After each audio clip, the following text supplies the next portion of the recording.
Café Anyway. Hey, it's Mike.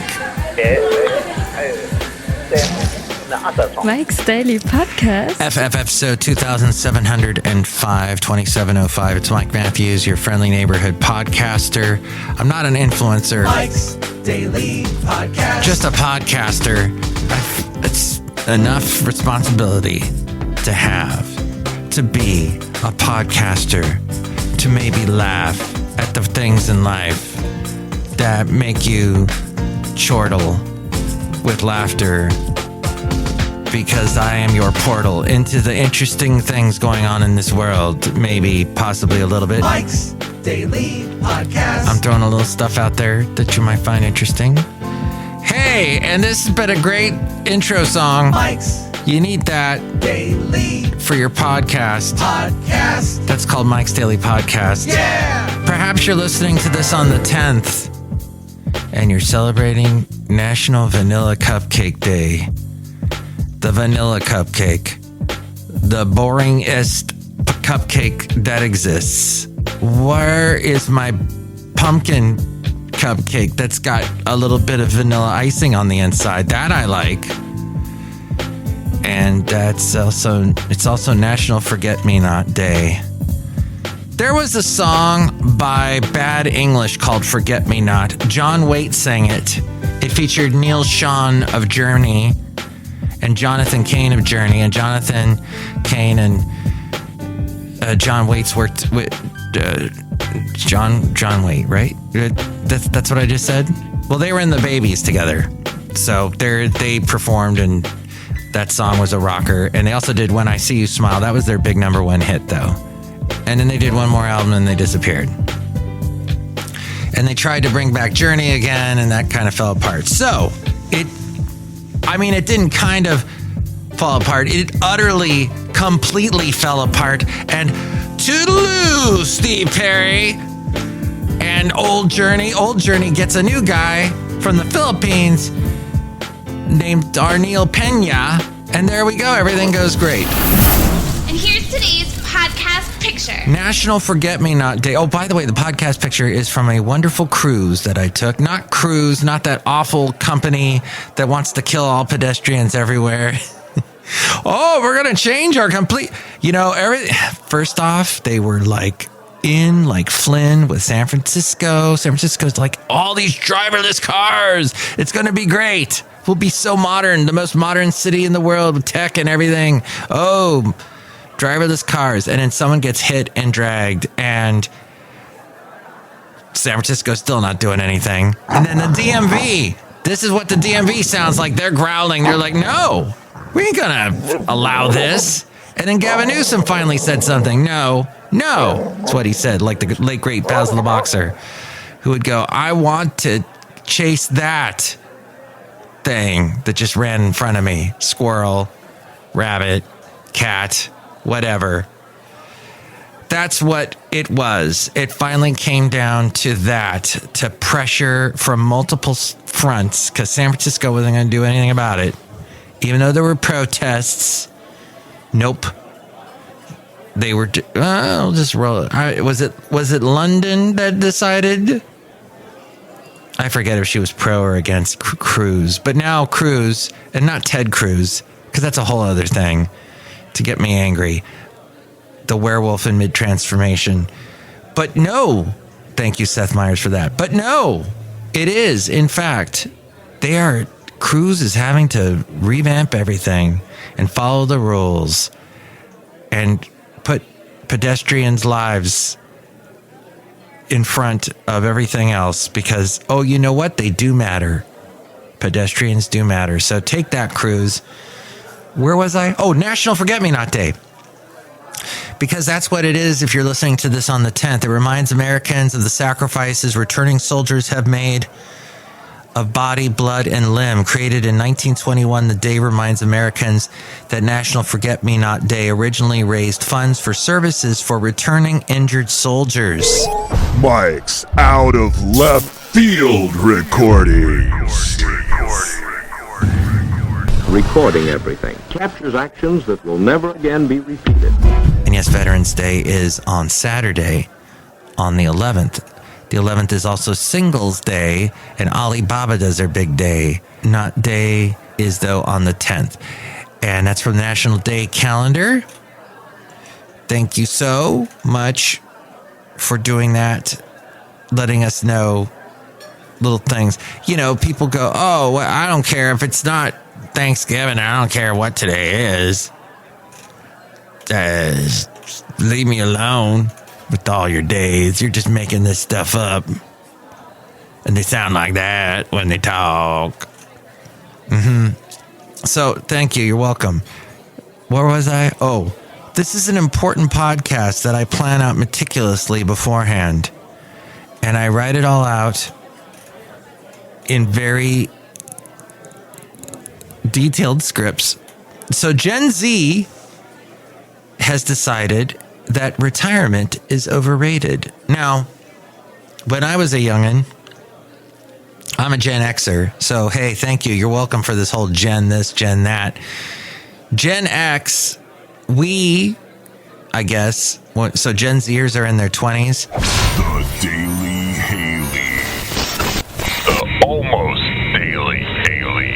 Gen Z workers are the biggest cohort of non-savers. Retiring early is out and soft saving is in.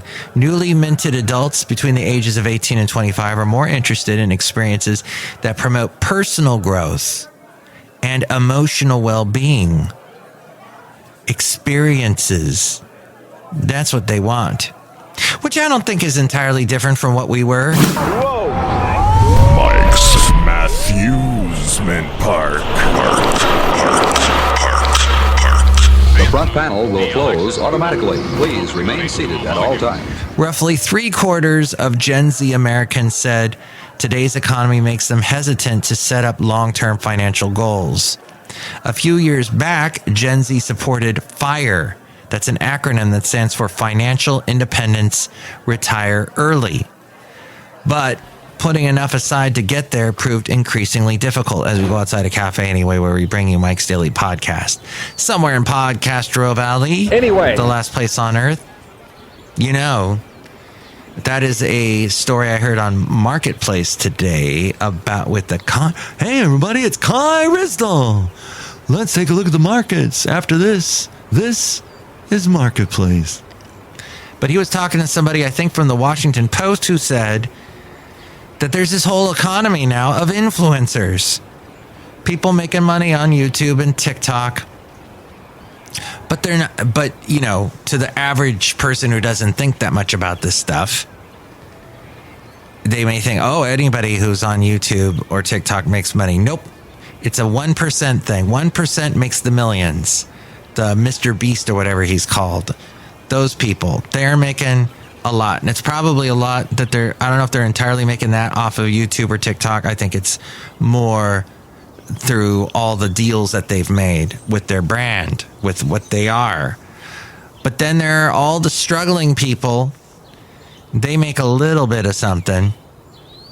And then there's a huge amount of people that ain't got no views, ain't got no listeners.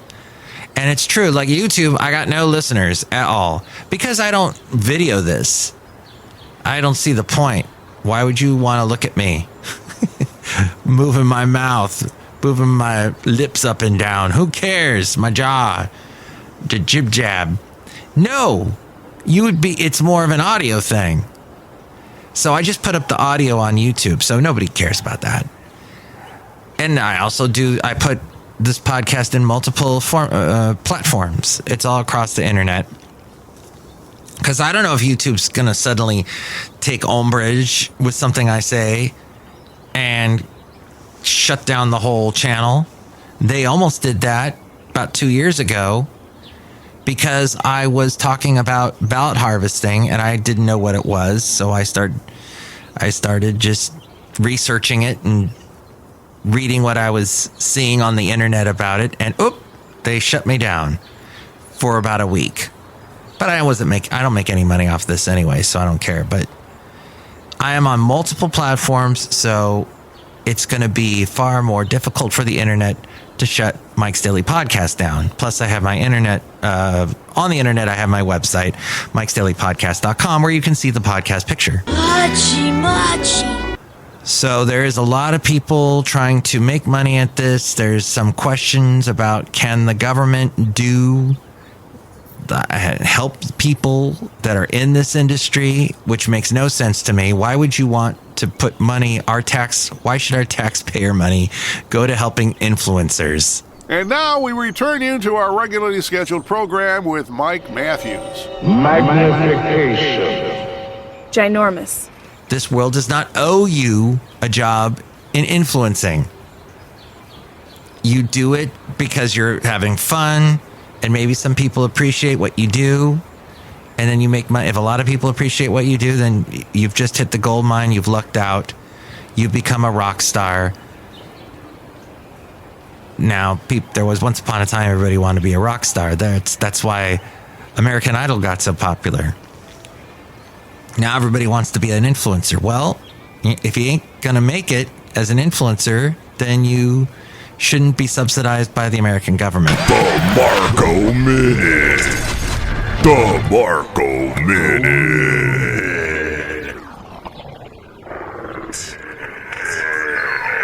Putting enough aside to get there proved increasingly difficult. Inflation's recent run-up has made it harder for those who are just starting out. Soaring food and housing costs. They are also carrying larger student loan balances. The Cutting Corners Corner.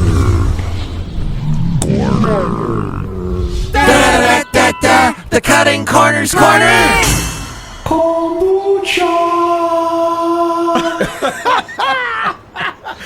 Every dollar you set aside in your 20s compounds over time. Woo! So $10,000 invested by the age of 25 compounds to $20,000 when you're 32, $40,000 when you're 40, $80,000 when you're 48, $160,000 when you're 55, and by 62, that $10,000 you invested when you were 25 comes out to $320,000.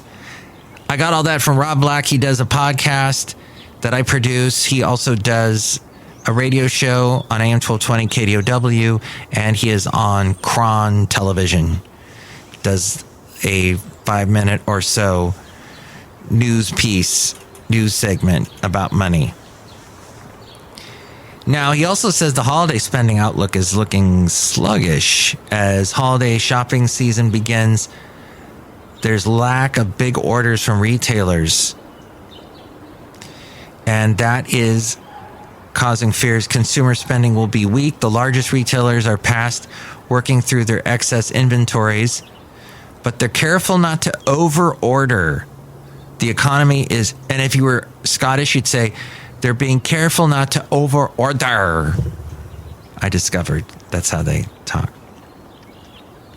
I watched that last night, this Scottish show last night, that you can watch if you have the Masterpiece, the PBS Masterpiece app, which you get through your Amazon Prime account. And there are a lot of cool shows that we're enjoying. And this one show that we're watching is called Annika. Not Anakin Skywalker from Star Wars. No, it's a lady named Annika. She's part Norwegian, and she works in Scotland for the Marine Homicide Unit, which is the police, basically the Coast Guard. They're the police on the water. And not Baywatch, but they're like police on the water, and they talk with Scottish accents. And the reason why I probably watch so much British television, Australian television, New Zealand television is because the scenery is insane. And I love the accents, and the writing is often fantastic. And it's really good on this Annika show. Probably why PBS picked it up for their Masterpiece series. You will travel into the incredible universe. So I've been watching that. I did catch a little bit of the debate last night, the Republicans and the guy, Vivek Ramaswamy. Is it Vivisection? I'm butchering his name. I'm vivisecting it because the stuff he says knocks me over in such a way like a bowling pin. And I know that's what he's trying to do. He gets that limited amount of time. He's got his fundraising. He's got the people that have put money into him. And he's trying to get the biggest bang for the buck. So he goes after Nikki Haley. The Fascinating Material Project. On the panel last night was a conservative talk show host. He went after him. Nobody's making any deal about this. Nobody cared. Nobody's even talking about this. He basically went after Hugh Hewitt when he complained, you guys shouldn't be doing this debate. You guys shouldn't be covering this. This should be covered by Elon Musk, Joe Rogan, and Tucker Carlson. What are you guys doing here? Dude, one of them is, listen to this great song. Hi there. Okay, go away. Yeah, I have a Samsung phone. Okay, so one of them was representing Salem, which is a huge conservative-based media company. And so Rob Wapha, Vivisection, whatever his name. I can't say his name. I'm sorry. He should have just... Well, Nikki Haley called him scum. We love you, Mike. He should have researched who the heck was carrying his show. But instead he has to shoot all media, call it all fake news like Trump does. Well, Trump even has his media that he likes, but he just went, wow. And I'm not sure. I know Salem had an after coverage show on their channels covering the after the debate program. And I don't know if Ramaswamy was on that, but hopefully he redeemed himself in some way. If not, I don't, nothing to do with him. The word of dog.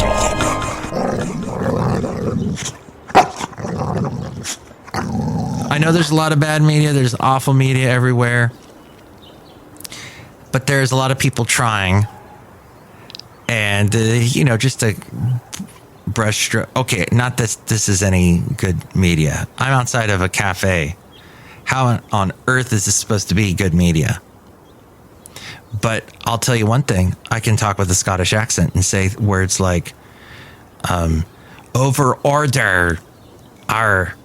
Now I'm going more pirate. Well, the economy is approaching an inflection point in consumer spending as Americans deplete their savings they've built up from the pandemic stimulus.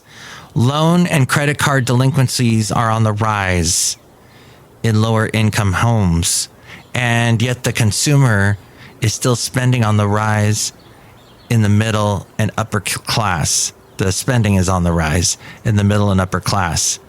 Brian Cornell, who is the CEO of Target, said the company is doubling down on its cautious outlook for the holiday season. FedEx said that while the destocking period has ended for retailers, restocking has not been widespread.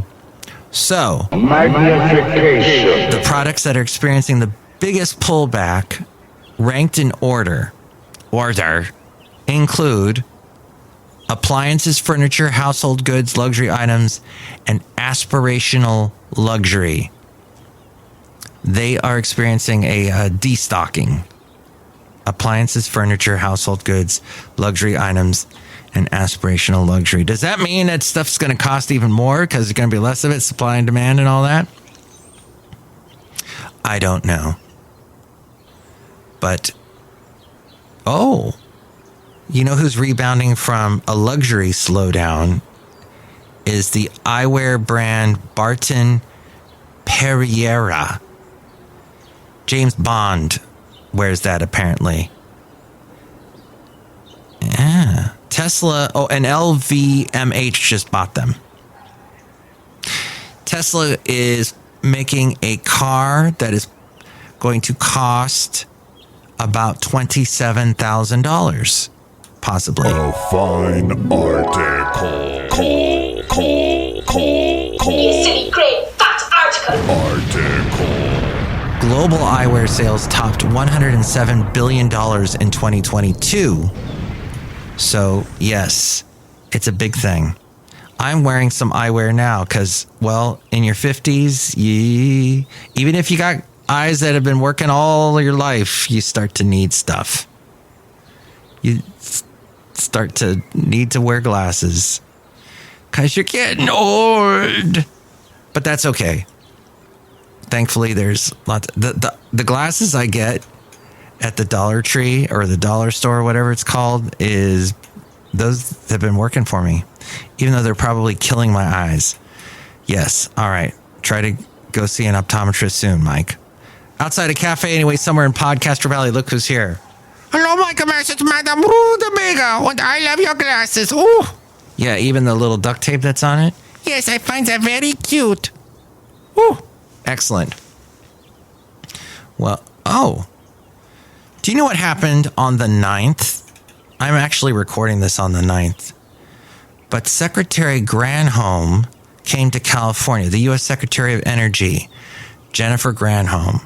She went to Tracy. What? Tracy, California? Went there to commemorate America's first commercial direct air capture carbon dioxide removal facility. What? What? Hey, kids. The Secretary's visit follows the Department of Energy's announcement of 2 regional direct air capture hubs. It's me. That's part of Biden's Investing in America. Do-re-mi the clown. And it's going to capture and store atmospheric CO2 at scale. Nearly every climate model makes clear that removing legacy carbon dioxide pollution is essential to achieving a net zero global economy by 2050. Reaching President Biden's ambitious plan for a net zero emissions economy will require that between 400 million and 1.8 billion metric tons of CO2 be removed from the atmosphere and captured from emission sources annually by 2050, according to the Department of Energy. And that happened today when I'm recording this. How historic. Do you like historic things, Madame Rootabega? Yes. Do you like that I talk about these things? Yes. Do you like my glasses? No. Wait a minute. Wow, your opinion just changed 180 from a minute ago. Maybe even from 180 seconds ago. Yes, Michael Masters, that's how I am. I'm a woman. I can change my mind. Oh.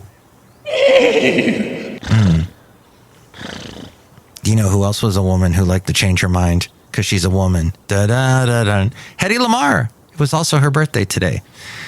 Another thing that happened on... What? How did Hedy Lamarr's invention influence Bluetooth and GPS?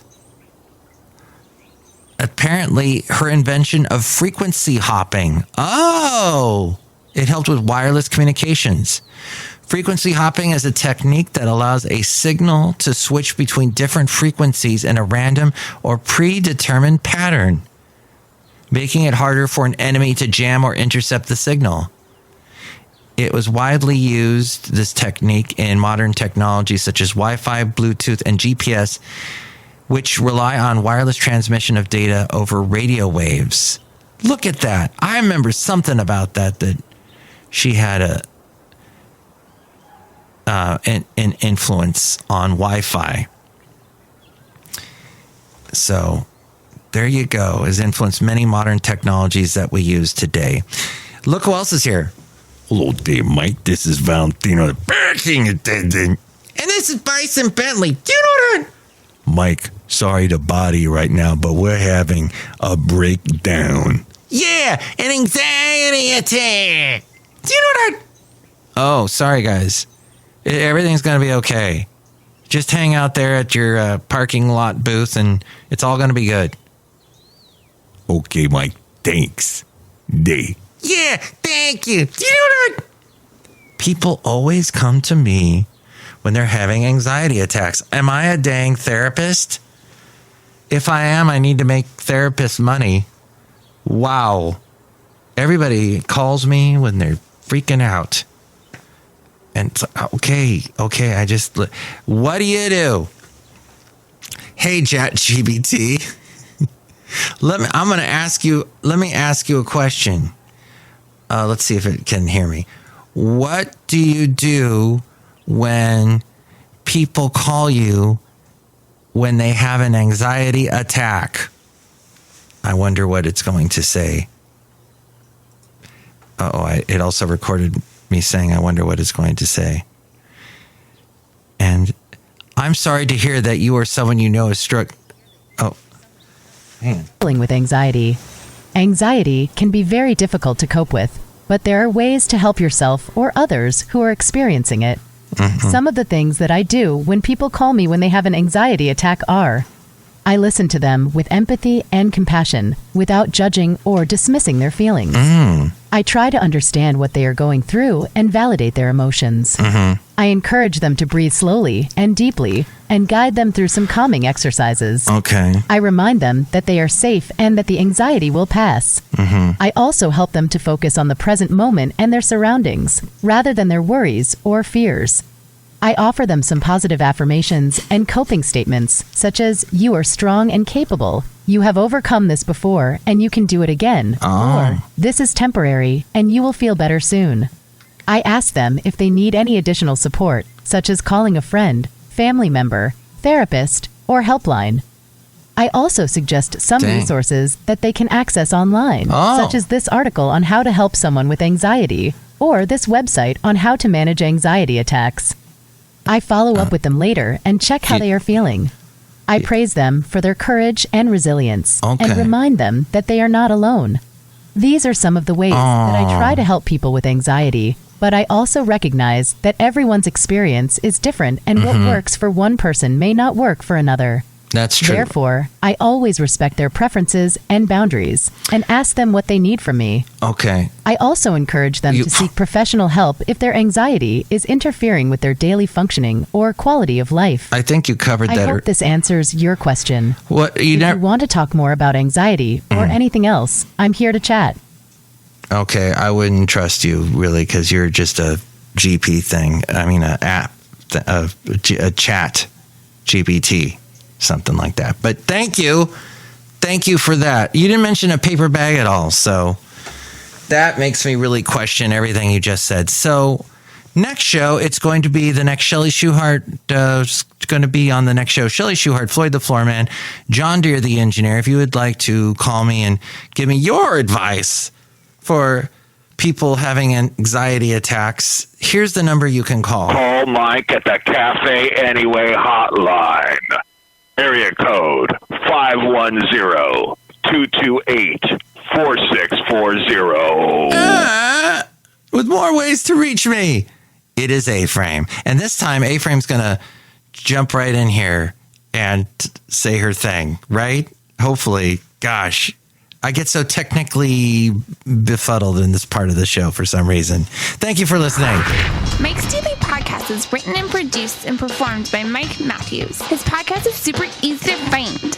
Download or listen to his show and read his blog at MikesDailyPodcast.com. Email Mike now at MikesDailyPodcast@gmail.com. See you tomorrow. Bye.